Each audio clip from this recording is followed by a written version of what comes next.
So here's what you need to know. To end the week, it's going to be warmer and it's going to be windy. A few of us may even see a few showers. The Arctic air, that arrives this weekend, so I need you to prepare by Saturday night. But the winter precip, that only happens during a very small window of opportunity, and that'll be Monday night into Tuesday morning.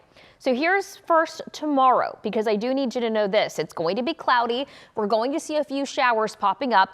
Most of us will stay completely dry. There's only 10% coverage of rain in the forecast through about noon tomorrow. By the afternoon, we see the sunshine and the windy weather. The wind gusts anywhere between 30 to 35 miles per hour between 10 and about 4 in the afternoon. Temperatures by this point will be climbing into the mid 60s. And then that cold front arrives. That cold front arrives Friday night around midnight into Saturday. We go from highs in the mid 60s into the 40s on Saturday. It'll be noticeably colder Saturday. Saturday night will be our first freeze. We will make it to about 32 degrees by midnight Saturday night. Sunday, the high only 37, and then we stay in the 30s come Monday and Tuesday because of another shot of reinforcing air. If you're wondering, how much colder than normal is that? It's about 20 to 25 degrees colder than normal. Normal is about 57 degrees this time of the year. Okay, let me show you this. This is what it could look like again Friday morning.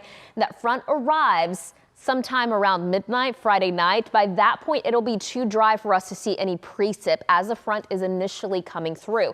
The cold air filters in behind it, and we stay dry in North Texas through Sunday. Now let me show you Monday, because Monday night is when we could see some of that precip. So this is around noon. We see the cloud cover coming in. We see that precip very light around the Red River. Sometime between 7 to 9, we'll see that mainly along our northern counties.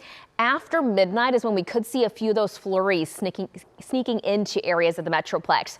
By this point, our air is going to be pretty dry, so anything that's falling is likely going to evaporate before it actually reaches the ground, and any accumulations will likely stay to the south of us. So here's what we're thinking. We could see some flurries late Monday into Tuesday. I'm not expecting any impacts, if any. And if we see any accumulation, it'll be mostly to the south of us. We're talking closer to Waco and to the southeast, less than half of an inch at that. What I do think will be more impactful will be the hazardous cold. We talked about the high temperatures, right? In the 30s next week. This is what it could look like for morning low temperatures next week. On Monday and Tuesday, 22, 23 degrees. This is not record cold, and it's not as cold as what we saw about a year ago when the temperature dropped to 11 degrees. But certainly impactful kind of cold. You have to prepare your house for this kind of cold. And that's not even factoring in the wind chills. Once you figure those numbers out, it's going to feel like the low teens come Monday and Tuesday morning. So the cold air, the hazardous cold, will impact everybody. The winter precip or the potential for it will only impact a few of us. And again, it's not going to be like what we saw last week. Tonight, quite a bit more mild, 42 degrees. Tomorrow, a high near 66. Keep in mind, we could see an isolated shower, but most of us will stay completely dry. This weekend, that's when I need you to prep for the cold, because Saturday night is when we'll see that first freeze. That kind of will lead into a few days worth of freezes with morning lows in the mid 20s on Sunday.